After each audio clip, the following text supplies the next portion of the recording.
नमस्कार, जेटीएन विशेष में आपका स्वागत है। इस वक्त भारत और चीन की सेनाएं आमने सामने है गांवलंग वैली में, और भारत के जो वीर सैनिक शहीद हुए हैं, फेस ऑफ जो कंडीशन बना था वहां पर, उसको लेकर के हालांकि खबरें ये भी है कि चीन के जो सैनिक हैं वो भारतीय सैनिकों के मुकाबले ज़्यादा संख्या में मारे गए हैं। ऐसे में जो शहीदों को श्रद्धांजलि देने का जो सिलसिला है वो पूरे देश में जारी है। बोकारो में भी जो सैनिकों का सम्मान करने वाले जो लोग हैं, पूरे देश में जो सम्मान है सैनिकों के प्रति, जो शहीदों के प्रति जो एक इज्जत है, उसको लोग सम्मानित कर रहे हैं, लोग श्रद्धांजलि अर्पित कर रहे हैं, अपने वीरों को याद कर रहे हैं। ऐसे ही कुछ लोग हैं यहाँ पर बोकारो में। शक्ति जी, जो कुछ हुआ गलवान घाटी में चीन के साथ फेस ऑफ के दौरान, दुख है इस बात का, गर्व भी है, भारत के 20 सैनिक शहीद हुए हैं, लेकिन चाइना को ज़्यादा नुकसान हुआ है। आप सैनिक को लेकर के, सुरक्षा बलों को लेकर के स्टडी करते हैं, लिखते हैं, काफ़ी रिसर्च वर्क रहा है आपको हम जानते भी हैं।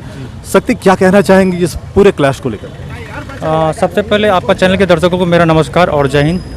मैं शक्ति पांडे सागवान। जैसे कि आप सब जानते हैं, जिस हमारे देश में जिस तरह से बर्बरता हिंसा झड़प हुई है, तो उसमें हमारे जवानों ने मुंहतोड़ जवाब दिया है। लेकिन कहीं ना कहीं बड़ी विडंबना की बात है कि आज हमारे देश में लोगों में मानसिकता भरी हुई है, चाहे मैं नेता की बात करूं या फिर सिविलियन की बात करूं। आज हमारे देश में जवानों के सम्मान में कमी है। तो मैंने 2017 से एक मुहिम लेकर चला, हमारा देश हमारा मंदिर, हमारी फ़ौज हमारी भगवान, और उसके तहत आज मैं दर्जनों शहीदों परिवारों के घर गया हूँ, दर्जनों कैंप विजिट किया हूँ। शक्ति, आप लिखते भी हैं और ये मौका भी है, आप कुछ कहना चाहेंगे क्या वीर शहीदों को? जी ज़रूर कहना चाहेंगे।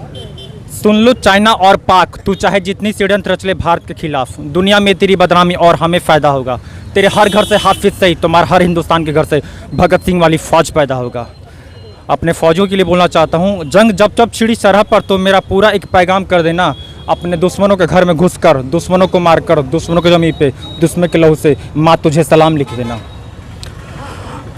एक और यहाँ पे पूर्व सैनिक मौजूद हैं, यहाँ पे Dineshwar Singh ex military man और है यहाँ पे श्रद्धांजलि सभा में, हम सीधे उनसे भी बात कर लेते हैं। दिनेश्वर जी, सैनिकों को लेकर के जब इस तरह के हालात बनते हैं, 62 का हमको लोग को वाक़या तो हम लोग इतिहास में पढ़े हैं, आप लोगों ने शायद उसको जिया है, आप लोगों ने देखा भी उस चीज़ों को।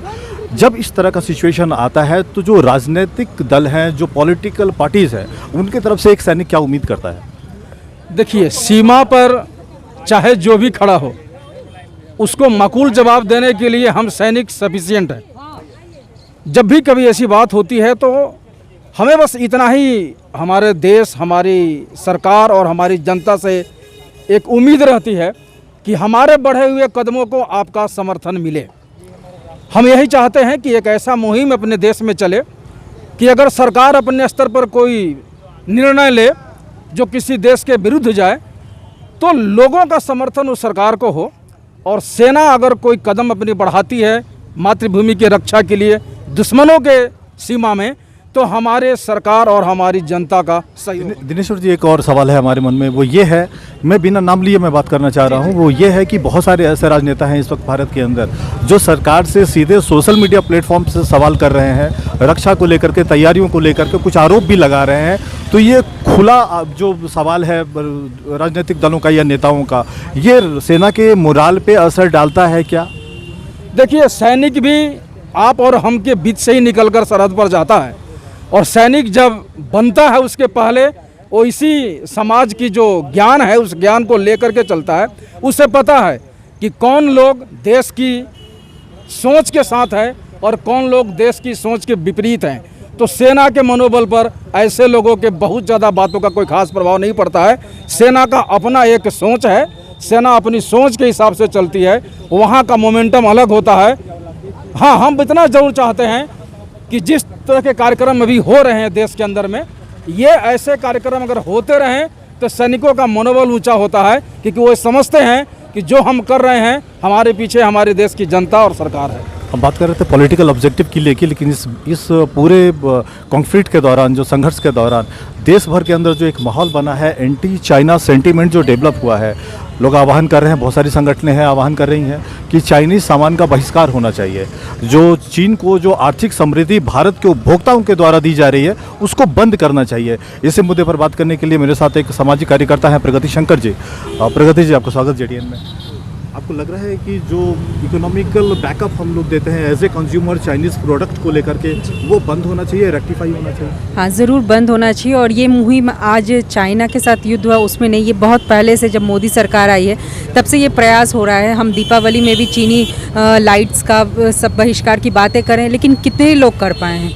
ये सब आजकल सोशल मीडिया एक माध्यम हो गया है। टिकटॉक जो एक है उस पर आप उसको बैन कीजिए, मैं इसको कर रहा हूँ, अगर कोई ये कर रहा है तो लोग उसको छीटाकसी कर रहे हैं। लेकिन ये एक दूसरे पे छीटाकसी करने से नहीं होगा। ये संभावना तब पूरी तरह से 100% होगी जब हम अपने से, अपने घरों से चीनी सामानों का बहिष्कार शुरू करें, चाहे वो मोबाइल यूज़ हो, चाहे वो किसी तरह का ऐप यूज़ हो, या फिर चीनी सामान हो।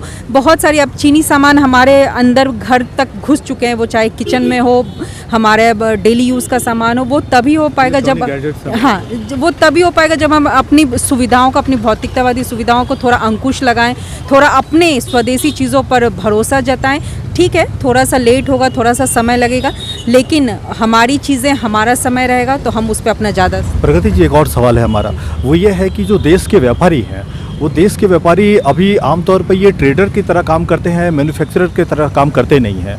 और यही कारण है कि अधिकांश जो व्यापारी हैं भारत के अंदर, उनकी सोच ये रहती है कि जो चाइनीज़ प्रोडक्ट है उसको इंपोर्ट करो, भारत में जो कंज्यूमर है उनको माल सप्लाई करो, और जो बीच में जो मिडिल मैन का काम है वो करते हैं। तो ये ट्रेंड बदलना चाहिए, जो ट्रेडर्स हैं भारत के उनको मैन्युफैक्चरर बनना चाहिए। हाँ, नहीं, उनको बनना चाहिए। और कहीं ना कहीं ये हमारे अंदर अपने आत्मविश्वास की कमी है कि हम ये चीज़ नहीं कर पा रहे। जो पिछले 70 सालों से कांग्रेस की सरकार थी उसने हमारी कमर को तोड़ के रखा था, जिस वजह से हम लोग ये चीज़ अपने अंदर, अपने आत्मविश्वास को, हम बाहर विदेश में जाके यही अच्छे डॉक्टर्स बन रहे हैं, हमारे ही भारत के लोग। आज बिहार से आपको जितना IAS है सब निकल रहे हैं, हमारे कहीं भी कोई कमी नहीं है। कमी है तो बस एक आत्मविश्वास की, अपने अंदर झांकने की। जिस दिन हम सब भारतीय अपने अंदर झांक के देखने लगेंगे कि हम कितने कर्तव्यनिष्ठ और कितने दृढ़ निश्चयी हैं, उस दिन चाइना क्या कोई भी देश हम पे हावी नहीं होगा किसी भी तरह से। प्रगति जी, आप बोकारो के एक प्रतिष्ठित और नामी सोशल वर्कर हैं। सीधे यहाँ के जो व्यापारी हैं, जो चाइनीज़ माल मंगाते हैं, जो चाइनीज़ प्रोडक्ट का इंपोर्ट करते हैं और वो सीधे कंज्यूमर्स को बेचते हैं, सीधा आप उनसे क्या अपील करना चाहेंगे? नहीं, मैं उनकी जगह मैं आम जनता से अपील करना चाहूँगी कि ये सबसे पहले मेरा और आपका कर्तव्य है कि हम लोग अपने घरों से सबसे पहले मैं पिछले 3-4 सालों से दीपावली में चाइनीज़ लाइट का उपयोग नहीं करी हूँ। मैं दिए से, मैं मिट्टी के जो आते हैं उनसे जलाती हूँ। मैं ये कह रहा था कि अगर चाइनीज़ प्रोडक्ट आए ही ना तो कंज्यूमर खरीदेंगे कहाँ से? मेरा सवाल ये है। नहीं, तो मान लीजिए इसके लिए सरकार को थोड़ा सा और ज़्यादा ऑब्जेक्टिव्स लाने पड़ेंगे। सरकार को जो घरेलू उद्योग है उनको थोड़ा, हाँ, विकल्प देना पड़ेगा। तभी जब आपके पास विकल्प नहीं है तभी आप एक और आकर्षित होते हैं। जब आपके पास 100 विकल्प रहेंगे तो आप, स्वाभाविक है कि उस विकल्प को छोड़ के नए विकल्प की ओर बढ़ेंगे। प्रगति जी, आपने वक्त निकाला, आपको बहुत थैंक यू सर। बता रहे थे कि जो चाइनीज़ प्रोडक्ट है ये सिर्फ नारों और भाषण से निकलकर व्यवहार में लाने की ज़रूरत है।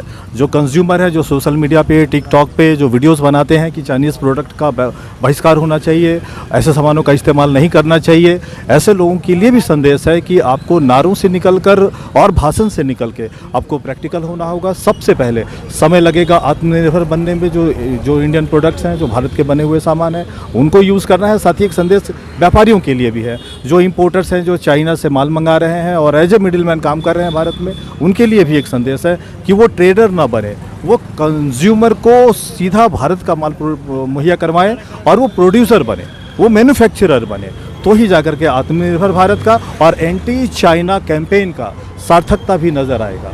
JTN न्यूज़ विशेष के लिए मैं विजय कुमार सिंह, बोकारो।